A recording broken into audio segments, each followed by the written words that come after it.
संजय जी अपनी इन्हीं मुहावरा, इन्हीं बात करने की शैली, इन्हीं अपने रंगमंच की शैली के कारण हमें उन सब अपने समकालीन और अग्रणी रंगकर्मियों से अलग नजर आते हैं। हाँ, हमारे लिए बड़े ही खुशी की बात है कि वे आज हमारे बीच हैं। हम सब उनकी नाट्य प्रस्तुति देखेंगे। विदेशिया एक तरह से संजय उपाध्याय जी का पर्याय हो चुका है।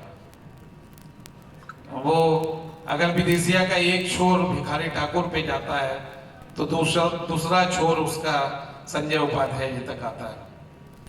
विदेशिया में बहुत सारी बातें 40 सालों में होती रही हैं और नाटक के पहले उन्हें बहुत दोहराने का भी बहुत कोई औचित्य नहीं लगता।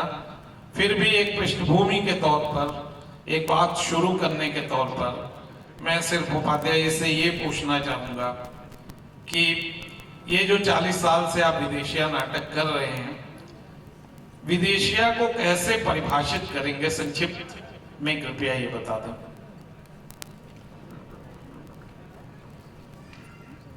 शुक्रिया आलोक जी।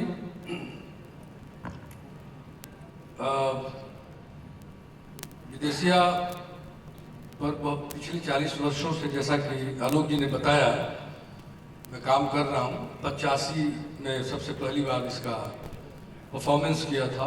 उन दिनों मैं पटना यूनिवर्सिटी में एमए का विद्यार्थी था। अंग्रेजी साहित्य से मैं एमए का कोर्स कर रहा था उसी वक्त। उसके पहले हमने विदेशिया के पहले बकरी नाटक किया था जो नौटंकी शैली में था, और उसके बाद हमने विदेशिया किया। तो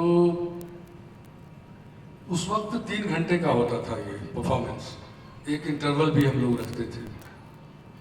फिर मैं 87 में राष्ट्रीय नाट्य विद्यालय चला गया, NSD चला गया, और 85 में मैंने इसको तैयार कर लिया था विदेशिया को।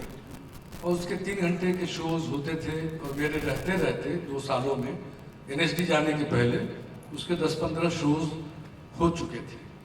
उसके बाद फिर मैं NSD चला गया, तो फिर उसके शो की जो गति है परफॉर्मेंस की, वो थोड़ी धीमी पड़ गई। और बीच बीच में मैं छुट्टियों में आता था, तो फिर उसको 3 घंटे की जगह 2 घंटे का किया, 2.5 घंटे का किया, फिर उसको एडिट करके 2.25 घंटे का किया। फिर वो धीरे धीरे धीरे धीरे धीरे उसके शोज भी होते रहे, और 1.25-2 घंटे में इसको हमने कोशिश की है। क्योंकि रात भर नाटक होता था, और 4 घंटे का अगर पूरा विदेशिया हम करेंगे तो 4-5 घंटे का हो जाएगा। उसमें वो या तो फिर रामलीला की तरह रोज एक प्रसंग ऐसा किया जाए। तो एट स्टेज नाटक शुरू हुआ और नाटक खत्म हो गया 1.5-2 घंटे में। तो उसको हम लोग बहुत एडिटिंग की। और विदेशिया में बहुत ये नहीं है कि सिर्फ भिखारी ठाकुर की रचनाओं को ही मैंने उसमें शामिल किया, वो तो है केंद्र में, लेकिन विदेशिया के बहाने और भी अन्य जो रचनाकार हैं जिन्होंने विस्थापन के दर्द को पर काम किया है। क्योंकि ये नाटक डिस्प्लेसमेंट का इससे बड़ा नाटक नहीं है पूरे भारतीय जो वांग्मय है, साहित्यिक या नाटक की दुनिया है। तो उसमें विस्थापन को लेकर जो पीड़ा है, दर्द है, विरह है, वो इतना कॉन्टेम्प्रेरी बनाता है। और आज भी हम विस्थापित हैं। आज तो विस्थापन का आलम यह है कि हम आपके बगल में बैठे हैं, लेकिन हम विस्थापित हैं। अब सोच के स्तर पर भी हम विस्थापित हो रहे हैं, विचारों के स्तर पर स्प्लिट हो रहा है हर चीज़, और एक व्यक्ति टुकड़ों टुकड़ों में विस्थापित होकर पूरा का पूरा जीवन जी रहा है। तो इसलिए ये नाटक आज भी मौजूद है, और इसके शोज लगातार होते रहे हैं, और हजारों शोज हमने किए हैं पूरे देश में। अपनी संस्था निर्माण कला मंच से ये 750 और 800 के बीच में हम लोग पहुँच चुके हैं। और उसके अलावा राष्ट्रीय नाट्य विद्यालय में पिछले 20 वर्षों से मैं इसके ऊपर पढ़ाता हूँ। एक कोर्स में उसको हम लोगों ने शामिल करा लिया, नेशनल स्कूल ड्रामा के कोर्स में आया, और हर वर्ष विदेशिया के ऊपर वो काम होता है। अब स्थिति ये हो गई है कि मुझे लोग कहता है कि जरा विदेशिया के बारे में कुछ कहिए, तो मैं सीधे कहता हूँ कि विदेशिया मैं भूल चुका हूँ, विदेशिया मुझे नहीं आता है। मुझे ये कहना पड़ता है कि विदेशिया तो है, 40 वर्ष पहले से लगातार उस पर काम कर रहा हूँ और रोज़ मैं उसको करते करते फिर लगता है कि नहीं और कुछ इसमें बदलाव होना चाहिए और चेंज होते रहने चाहिए। तो वो लगातार वो एक तरह से कहा जा सकता है कि प्रयोगवादी जो स्वरूप है नाटक का, वो हमेशा हम लोगों ने उसमें करने की कोशिश की है। तो इसलिए अब मैं कहने लगा हूँ कि अब विदेशिया सबको मालूम है विदेशिया, तो इसलिए उसको मैं एक तरह से कह सकते हैं कि जानते हुए भी अब मुझे लगता है कभी कभी कि विदेशिया तो मेरा अपना है, मेरे पल्स में है। तो इसलिए उस पर बहुत ही बातचीत हो सकती है, पूरा का पूरा घंटों हम लोग इस पर बात कर सकते हैं, उसके एक एक पक्ष के ऊपर। तो क्राफ्ट क्या है उसका आर्ट पक्ष क्या है। तो अभी आप लोग जब नाटक देखेंगे तो देखने के बाद विदेशिया पर अगर किसी के मन में कोई आए कुछ बात तो आप ज़रूर पूछिएगा, कोशिश करेंगे हम बताने की। फिर भी आज चूँकि हम लोग विदेशिया पर ही बात होनी है और उसके अलावा पता नहीं और क्या क्या बातें होंगी। तो नहीं, हम लोग मुख्यतः तो रंगमंच का जो अभिनेता है संजय जी, उस पर बात करेंगे, उसका भविष्य क्या हो सकता है। और विषय की चर्चा हो गई तो मैं आपसे इसी बहाने पूछना चाहूँगा, आपने लोक कलाकारों के साथ काम किया, जैसे विदेशिया को लेके काम किया, मध्य प्रदेश में गए, वहाँ के फोक और ट्राइबल लोगों के बीच काम किया। तो आपके जो अभिनेता का निर्माण है एक, तो वो किस तरह से होता है? जैसे आपने संस्थाओं में प्रशिक्षण दिया है और आप लोग कलाकारों के बीच से भी कलाकारों को लेते हैं, और मुझे लगता है आपके साथ सबसे बड़ी बात जो दूसरे निर्देशकों से अलग है कि आपके कलाकार का मुझे लगता है सुरीला होना भी बहुत जरूरी है, क्योंकि संगीत आपके नाटकों की एक केंद्रीय, मतलब उसका एक केंद्रीय तत्व है। तो रंगमंच का जो अभिनेता है उसका निर्माण कैसे होता है, एक निर्देशक के तौर पे आप क्या कहेंगे? बहुत बढ़िया प्रश्न है कि अभिनेता के लिए सबसे लोग कहते हैं कि उसको वाचिक अभिनय उसका बहुत अच्छा होना चाहिए, आंगिक अभिनय की भी जानकारी होनी चाहिए, और आहार्य अभिनय, उसके साथ सात्विक अभिनय। वो सात्विक अभिनय पर बातें कम होती हैं। वो जो सात्विकता है, जो इमोशन से जुड़ा है और जो ट्रूथ से जुड़ा है, सत्य से जुड़ा है, इमोशन से जुड़ा है, आत्मा, उसको कहते हैं सोल। आर्ट, किसी भी आर्ट का वो सोल है, अभिनय का जो सोल है वो सात्विकता में है।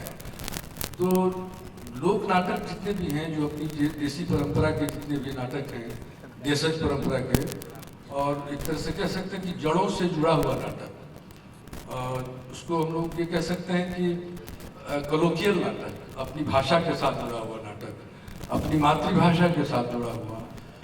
जितना आप लोकल होंगे, जितना उसको स्थानीय करेंगे, उतना ही वो एक तरह से वैश्विक होगा उसका। तो लोकल से जो हम बात चलती है ना कि लोकल से पूरा का पूरा वैश्विक जो हम आज सोच रहे हैं थिएटर, तो इसलिए मुझे लगता है कि लोक कलाकारों के साथ जो उनके अंदर एक नैसर्गिक टैलेंट होता है, जो लोक कलाकार होते हैं गांव के, जो बिल्कुल ही उस परंपरा से जुड़े हुए लोग हैं। और जो शहरी एक्टर है वो इमोशन तो है, उसके साथ साथ उसके पास एक क्राफ्ट भी है। और जो गांव का जो या ग्रामीण रंगमंच से या बिल्कुल ही लोक परंपरा से, किसी भी परंपरा से निकला हुआ, वो अपने फॉर्म तक ही सीमित होता है और फिर उसको एक तरह से प्रशिक्षण की आवश्यकता पड़ती है।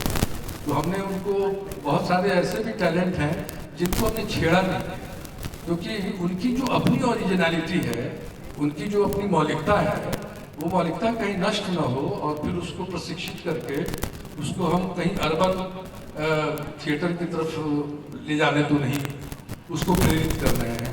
तो मुझे भी लगता है कि उनको बहुत ज़्यादा छेड़ने की आवश्यकता है, लेकिन एक क्राफ्ट जो है ना, क्राफ्ट की जानकारी उनको दे देनी चाहिए।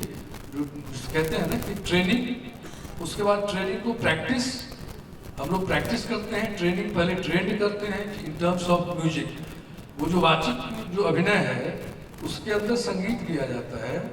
तो कैसे एक एक्टर को के अंदर गेयता होनी चाहिए। तो जब बोले तो ऐसा लगे कि वो गा रहा है, और जब गाए तो ऐसा लगे कि वो बोल रहा है।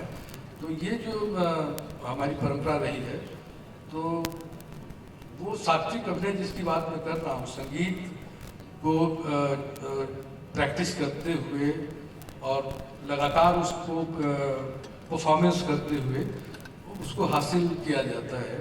तो इसका कोई एक फिक्स कोई ट्रेनिंग का ऐसा कोई मेथडोलॉजी तो हम लोग नहीं कर पाए हैं, लेकिन ये ज़रूर है कि जो भी एक्टर पहले हमारे यहाँ जो बिसुरा से बेसुरा अभिनेता आता है, एक साल उसको मैं कहता हूँ कि कोरस रह के गाना गाओ और खुल के गाओ, और वो एक साल के बाद वो सुर में आने लगता है।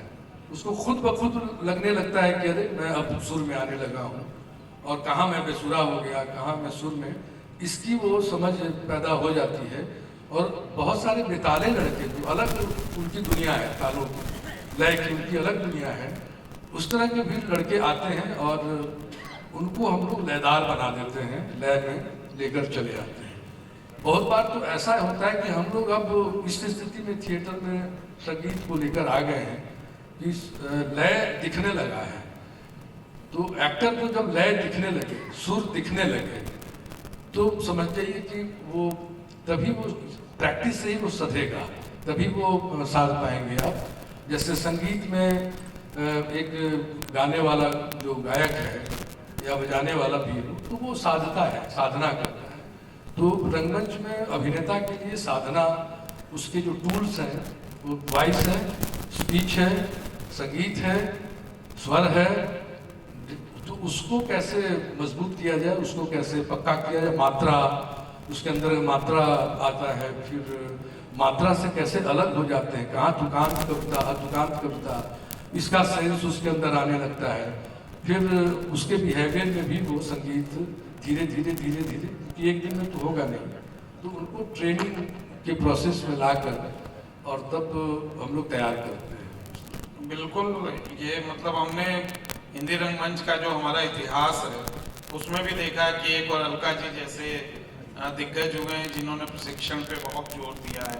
वहीं हबीब तनवीर हुए हैं जिन्होंने लोक कलाकारों को लेकर काम किया है। लेकिन ये है कि लोक कलाकार भी कच्ची मिट्टी की तरह, उन्हें गढ़ना तो पड़ता ही है। तो कहीं ना कहीं एक प्रशिक्षण की आवश्यकता, एक अच्छे निर्देशक के हाथों संवरने की जरूरत पड़ती है। लेकिन संजय जी, एक बड़ा द्वंद्व रहा है, एक बड़ा विवाद रहा है कि जब कोई नाटक लिखा जाता है तो नाटककार का नाटक होता है, फिर वो निर्देशक के पास आता है और आखिर में वो अभिनेता के पास चला जाता है। तो रंगमंच किसका है? रंगमंच किसके नेतृत्व में है? वो नाटककार का है, निर्देशक का है, या अभिनेता का है? रंगमंच प्रदर्शनकारी कला है ना, तो होना तो प्रदर्शन ही है। नाटक टेक्स्ट जो है नाटककार ने लिख दिया, तो वो एक हमारे लिए लिटरेचर का पीस है और उसको पढ़ा जा सकता है। पढ़कर उस पर बातचीत, विश्लेषण, उसको मतलब एक तरह से कहा जा सकता है एकेडमिकली उस पर बातचीत करना, विमर्श करना, चर्चा हो, परिचर्चा हो। तो ये तो परफॉर्मेंस का हिस्सा नहीं बन पाता है। वो तभी बन पाएगा जब कोई निर्देशक अपने अभिनेताओं के माध्यम से जो नाटककार है उस जिस कंटेंट को कहना चाहता है, जो अपनी बात पहुंचाना चाहता है, उस तक पहुंचाने के लिए अभिनेता, तो केंद्र में तो अभिनेता है, अभिनेता है। और जब अभिनेता अभिनय करेगा तभी वो रस की सृष्टि जो कहते हैं ना कि दर्शक जो है कनेक्ट होते हैं। दर्शक लोग खुद को उसमें ढूंढने लगते हैं अपने आप को कि मेरा क्या है, मेरी क्या भूमिका है। हर दर्शक अपने आप को उस कैरेक्टर के साथ अपना एक संबंध ढूंढता है, या उसके आसपास हम कहाँ हैं, या अपने समाज में क्या हो रहा है। ये जो तो वो समाज का जो यथार्थ या जो सच्चाई है उससे वो रूबरू होता है। और एक तरह से आदान प्रदान, टू वे ट्रैफिक वाला जो होता है ना, कि ये दर्शक और मंच पर, चूंकि ये लाइव मीडियम है तो तुरंत उसकी प्रतिक्रिया आती है। तो तभी आर्ट हैपन होगा, एक्टिंग हैपन कहा जाता है कि नाटक तभी संभव है जब वो घटित होगा, और वो स्टेज पे ही घटित होगा। स्टेज पर एक्टर आपकी तालियों का रिस्पांस, या हंसने का, या विरह में चले जाने का, किसी ट्रेजिक अवस्था में चले जाने का, ये हंसने का, खुश होने का, सुख पाने का, ये तमाम जो अनुभव है वो अचानक होता है, मंच पर ही होता है, तो तभी वो घटित होगा नाटक। तो इसलिए मैं तो मानता हूँ कि अभिनेता का माध्यम है, और हम सब लोग उसके, चूंकि एक प्रदर्शनकारी सामूहिक कला है, तो किसी एक का माध्यम होना भी नहीं चाहिए, हो भी नहीं सकता है। ये जो अजीब सा बहस और इस पर विवाद हम लोग करते रहे हैं कि किसका माध्यम है, हम सबका, चूंकि ये कंपोजिट आर्ट है, इसमें सबकी भूमिका है। सिर्फ अभिनेता ही अभिनय नहीं करता है, बल्कि जो लाइट करने वाला है ना, वह भी एक चरित्र गढ़ता है। जो कॉस्ट्यूम जो धारण करता है, वह भी एक चरित्र के निर्माण में उसकी एक भूमिका होती है। और संगीत जो है वह भी एक चरित्र की तरह आता है, कैरेक्टर की तरह आता है नाटक में, और सब मिलकर उस अभिनेता को एनरिच करते हैं, उस अभिनेता को सपोर्ट करते हैं। तो किसी एक के बगैर संभव नहीं है। इसलिए मैं तो ये मानता हूँ कि अभिनेता नहीं होगा तो फिर वो कहानी का पाठ कैसे होगा, उसका पुनर्पाठ कैसे होगा। दरअसल जो नाटक है वो एक टेक्स्ट है, मंच पर आकर उसकी पुनर्प्रस्तुति होती है, वो उसका पुनर्पाठ होता है। तो इसलिए वो अभिनेता का भी है उतना ही, उस डिजाइनर्स का भी उतना ही उसका है, डायरेक्टर की भी भूमिका है, सब मिला जुला कर। लेकिन अगर कहा जाए कि किसी एक के बारे में बताइए, तो अगर अभिनेता नहीं है तो थिएटर नहीं होगा। अगर संगीत नहीं है, संगीत तो ऐसे बहुत ही निहत विषय है कि संगीत तो है, दिखाई नहीं देता है, लेकिन उसके अंदर संगीत होता है। तो इसलिए सबकी भूमिका, लेकिन अभिनेता चाहिए, अभिनेता चाहिए, टेक्स्ट चाहिए, एक्टर चाहिए, और उसके बाद दर्शक चाहिए। ये तो होना, तभी नाटक हो पाएगा, नहीं तो नहीं होगा।